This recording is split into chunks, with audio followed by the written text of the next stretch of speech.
Hello everyone, welcome back to my channel. आज मैं फिर हाजिर हो गई हूँ आपके लिए बहुत सारी यूज़फुल किचन टिप्स लेकर। आज की हमारी टिप्स बहुत ज़्यादा खास होने वाली हैं, तो वीडियो को फुल वॉच कीजिएगा। वीडियो आपको ज़रूर अच्छी लगेगी, कोई ना कोई टिप तो आपके ज़रूर काम आने वाली है। तो यहाँ पर जो मेरी फर्स्ट टिप है, उसके लिए मैंने यहाँ पर लिया है एक मिट्टी का दीपक, और उसमें डाली है मैंने थोड़ा सा कॉफ़ी पाउडर। कॉफ़ी पाउडर डालने के बाद आप थोड़ा सा इसमें कपूर डाल लीजिए, या तो क्रश करके डाल लीजिए या फिर ऐसे ही रख दीजिए। मैंने यहाँ पर ऐसे ही रख दिया। उसके बाद उस पर थोड़ी सी कॉफ़ी और डाल देनी है बस। आपको ना इससे इतना अमेजिंग रिजल्ट मिलेगा, क्योंकि बरसात के टाइम में आपने देखा होगा, एक तो बैड स्मेल आती है आपके घरों में, सबके घरों में आ रही है, और साथ ही साथ मच्छर मक्खी इतने ज़्यादा हो रहे हैं, बहुत ज़्यादा। तो उसके लिए यहाँ पर आपको बस इसमें थोड़ी सी कॉफ़ी पाउडर और थोड़ा सा कपूर लेकर इसे जला देना है। बस आप ऐसे ही जला दीजिए इसमें, और आपको कुछ भी नहीं करना है, कोई दिया नहीं, कोई बाती नहीं। और इस धुएं को ना अपने पूरे घर में घुमा दीजिए।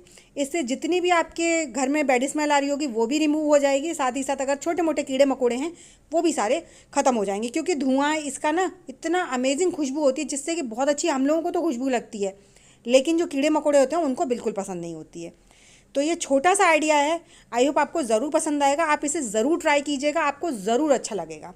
तो चलिए बढ़ते हैं नेक्स्ट टिप की तरफ। नेक्स्ट टिप के लिए यहाँ पर मैंने एक प्लास्टिक का डब्बा लिया है छोटा सा। उसमें मैंने डाला है 2 चम्मच भर के नमक। नमक की क्वांटिटी थोड़ी ज़्यादा रखनी है, और ऐसे ही मैंने 1 चम्मच भर के डाला है इसमें बेकिंग सोडा। अब ये दोनों चीज़ें डालने के बाद आप इसमें एक जो शैम्पू का शैशे होता है ना, वो डाल दीजिए।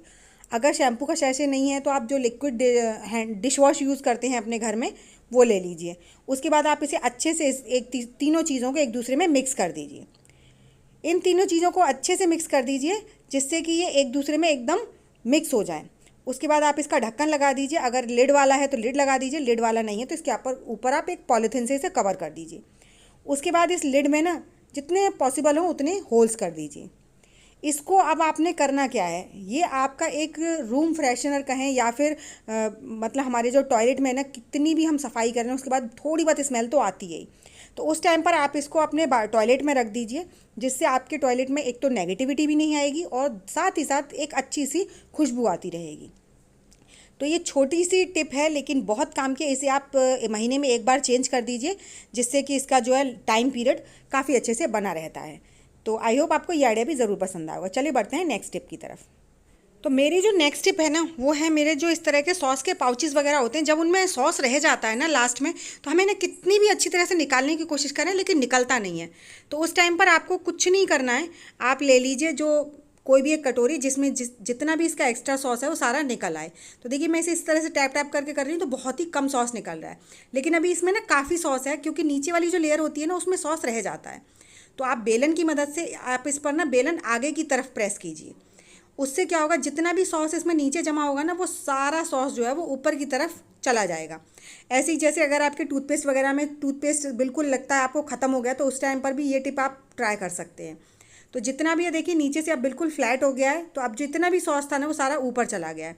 अब इस सॉस को आप पूरे को निकाल लीजिए, क्योंकि थोड़ी बहुत चीज़ ही वेस्ट क्यों करना। आखिरकार इसमें हमने जो भी लिया है, जितना भी लिया है, उसमें हमने अपने कुछ तो पैसे पे किए ही हैं।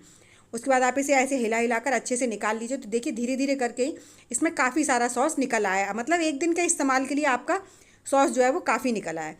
अब आप इसे अगर पकौड़ी या किसी की चीज़ के साथ खा रहे हैं तो आप ऐसे ही खा लीजिए, लेकिन मैं इसको ना सिमई में डालने वाली हूँ। तो मैं क्या करूँगी, इस पाउच के अंदर भी थोड़ा सा पानी डालूंगी और उस पानी को अच्छे से शेक करके वो भी निकाल लूँगी, जिससे कि इसके अंदर जितना भी सॉस है ना वो सारा निकल आएगा। और ये जो पाउच है ये हमारे काफ़ी ज़्यादा काम आता है, तो मैं इसको धोकर अच्छे से साफ़ करके रख लूँगी। इससे हम कई बार एक पाउच तो मैं अपने फ्रिज में रखती हूँ पानी भर के, जिससे कि हमें कई बार सिकाई के लिए ठंडी बर्फ़ की सिकाई बताई जाती है, तो उस टाइम पर ये काम देता है। और दूसरा मैं इसको अलग रखूँगी, जिससे कि हमें कभी कभी ना गर्म पानी की सिकाई करनी होती है, तो उस टाइम पर भी ये जो पाउच है बहुत अच्छे से काम करता है।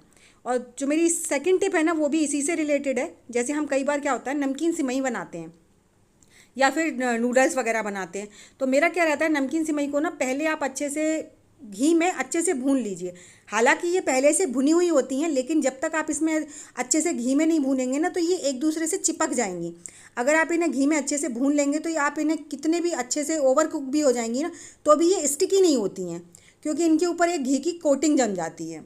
तो इसलिए पहले आप इन्हें अच्छे से घी में भून लीजिए, उसके बाद आप इसमें पानी ऐड कीजिए। अच्छा, पानी ऐड करने का भी मैं आपको फिक्स मेजरमेंट बताती हूँ, कि जैसे मैंने यहाँ पर ली थी 1 टिफ़िन सिमई, ठीक है। जिस भी बर्तन से आप सिमई ले रहे हैं उस बर्तन से दुगने से थोड़ा सा कम आपको पानी लेना है, मतलब पूरा दुगना नहीं लेना है। जैसे एक टिफ़िन हमने सिमई ली थी तो यहाँ पर देखिए एक टिफ़िन मैंने पूरा डाल दिया है। उसके बाद जो दूसरा टिफ़िन है ना उसको हम थोड़ा सा, मतलब जो 1/3 पार्ट है वो भरेंगे और 1/4 वाला जो पार्ट होता है उसे खाली छोड़ देंगे। तो यहाँ पर 1/3 पार्ट मैंने यहाँ पर भर लिया है इसको, और उतना हम पानी इसमें डाल देंगे। अब इतना ये जो परफेक्ट मेजरमेंट है ना, इस तरीके से जब आप अपनी सिमई वगैरह बनाएंगे ना तो ये मतलब टाइट रहेंगी और ना ही ये ओवर कुक होंगी और ना ही ये चिपचिपी बनेंगी। तो ये छोटी छोटी सी टिप्स हैं, आई होप आपको ज़रूर पसंद आई होंगी। और साथ ही साथ देखिए मैं आपको बनाकर भी दिखाती हूँ जब मेरी पूरी कुक हो जाएंगी उसके बाद, कि ये बिल्कुल इतनी अच्छी कंसिस्टेंसी बनती है इनकी कि ना तो ये चिपचिपी बनती हैं और बहुत गजब की बनती हैं। तो आई होप छोटा सा आइडिया है, ज़रूर आपको पसंद आया होगा। चलिए बढ़ते हैं नेक्स्ट आइडिया की तरफ। तो मेरी जो नेक्स्ट टिप है ना वो है कुकर को लेकर। जब भी हम कुकर में कोई चीज़ बॉईल करते हैं, जैसे आलू, स्पेशली जो आलू होते हैं ना उसको बॉईल करने के बाद आप कुकर देखते होंगे उसकी हालत कुछ ऐसी हो जाती है। अब इसे आप नॉर्मली साफ़ करेंगे ना तो ये बिल्कुल साफ़ नहीं होने वाला है। तो आप इसमें एक छोटी सी टिप्स और ट्रिक्स लगाइए जिससे कि ये ज़्यादा बिल्कुल बिना मेहनत के और फटाफट से क्लीन हो जाए। तो यहाँ पर मैंने जो स्क्रबर है वो लिया है और उसमें मैंने लगाया है थोड़ा सा टूथपेस्ट। बस आपको ना तो डिटर्जेंट पाउडर लगाना है ना कुछ लगाना है, बस आप इस टूथपेस्ट की मदद से इसे रब कर दीजिए। अब जब आप रब करेंगे तो आप देखेंगे इसके अंदर जो भी ये आलू बॉईल करने की वजह से कालापन आ जाता है वो सारा रिमूव हो जाता है। ऐसे बहुत सारी सब्जियां होती हैं जिन्हें हम अगर इसमें बॉईल करते हैं तो हमारे कुकर की पूरी शाइन ख़त्म हो जाती है। तो इस टिप को आप जब भी आपको लगे कि आपका कुकर बहुत ज़्यादा गंदा हो रहा है या मतलब बहुत ज़्यादा गंदा गंदा लग रहा है, पीला पीला हो जाता है कई बार कुछ सब्जियों से या दालों से, तो आप इस टिप को ट्राई कर सकते हैं। उससे आपका जो कुकर है ना बिल्कुल बढ़िया नए जैसा चमक उठेगा और आपको ज़्यादा रगड़ाई भी नहीं करनी पड़ती है। तो देखिए यहाँ पर मैंने इसको वैसे ही रगड़ दिया। अब हल्का सा इसमें पानी डाल दिया मैंने, उसके बाद इसे रब करके और फिर आपको साफ़ करके दिखाती हूँ। तो आई होप आपको मेरी ये टिप भी ज़रूर पसंद आई होगी। पसंद आई हो तो प्लीज़ लाइक शेयर ज़रूर कीजिएगा। साथ ही साथ मुझे कमेंट कर ज़रूर बताइएगा कि आपको मेरी कौन सी टिप सबसे ज़्यादा अच्छी लगी है। साथ ही साथ ये भी बताइएगा कि आप मेरी वीडियो किस गाँव या किस शहर से देख रहे हैं, ताकि मैं आपको थैंक्स कर सकूँ। तो देख सकते हैं आप कुकर हमारा बिना ज़्यादा मेहनत के, और हमारा कुकर जो है जितनी भी इसमें कालापन था वो सारा ख़त्म हो गया। अब जैसे ही ये सूख जाएगा ना बिल्कुल बढ़िया तरीके से चमक जाएगा। आई होप आपको मेरी ये टिप भी ज़रूर पसंद आई होगी। चलिए बढ़ते हैं नेक्स्ट टिप की तरफ। नेक्स्ट टिप है मेरी, बरसात के मौसम में ना हम सबको सबसे ज़्यादा प्रॉब्लम होती है बच्चों के यूनिफॉर्म के जो सॉक्स होते हैं ना उनको सुखाने में या फिर अंडरगारमेंट्स सुखाने में। तो उसके लिए आपके लिए बहुत प्यारी सी एक टिप लेकर आई हूँ। जैसे हम कुकर में कोई भी चीज़ वगैरह बनाते हैं ना तो आप देखते हैं कुकर हमारा काफ़ी देर तक गर्म रहता है।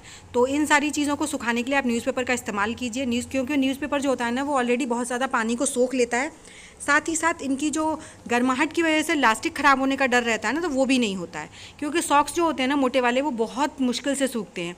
लेकिन इस टिप के थ्रू जब आप सुखाएंगे ना तो आप देखेंगे इंस्टेंट ही आपके जितने भी कपड़े गीले होंगे ना बहुत ईजिली सूख जाते हैं। तो ये छोटी सी टिप है इमरजेंसी में, लेकिन बहुत काम कर सकती है। तो आप इसे अलटते पलटते हुए बस पेपर की मदद से इन्हें सुखा लीजिए। इससे दो फ़ायदे होंगे, एक तो आपके जो कपड़े हैं वो ख़राब नहीं होंगे, दूसरा आपका हाथ वगैरह जलने का डर नहीं रहेगा। इसे बस ईजिली आप अलट पलट लेंगे। तो देखिए पेपर के पूरा पानी सूख चुका है। इसी तरह से इसकी गर्माहट की वजह से अंदर के जो सॉक्स हैं ना वो भी बहुत जल्दी सूख जाएंगे। तो आप चाहे सॉक्स सुखा लीजिए या अंडरगारमेंट्स सुखा लीजिए, जो भी चीज़ें आपको सुखाना है वो आप बहुत ईजिली सुखा सकते हैं। क्योंकि बरसात के मौसम में ना कपड़ों को सुखाना बहुत ज़्यादा मुश्किल हो जाता है। तो आई होप छोटा सा आइडिया है, ये भी आपको ज़रूर पसंद आएगा। इमरजेंसी में आप इसे ट्राई कर सकते हैं। तो चलिए इसी के साथ आज की वीडियो का एंड करूँगी और मिलूँगी मैं आपको अपनी नेक्स्ट वीडियो में। तब तक के लिए बाय बाय।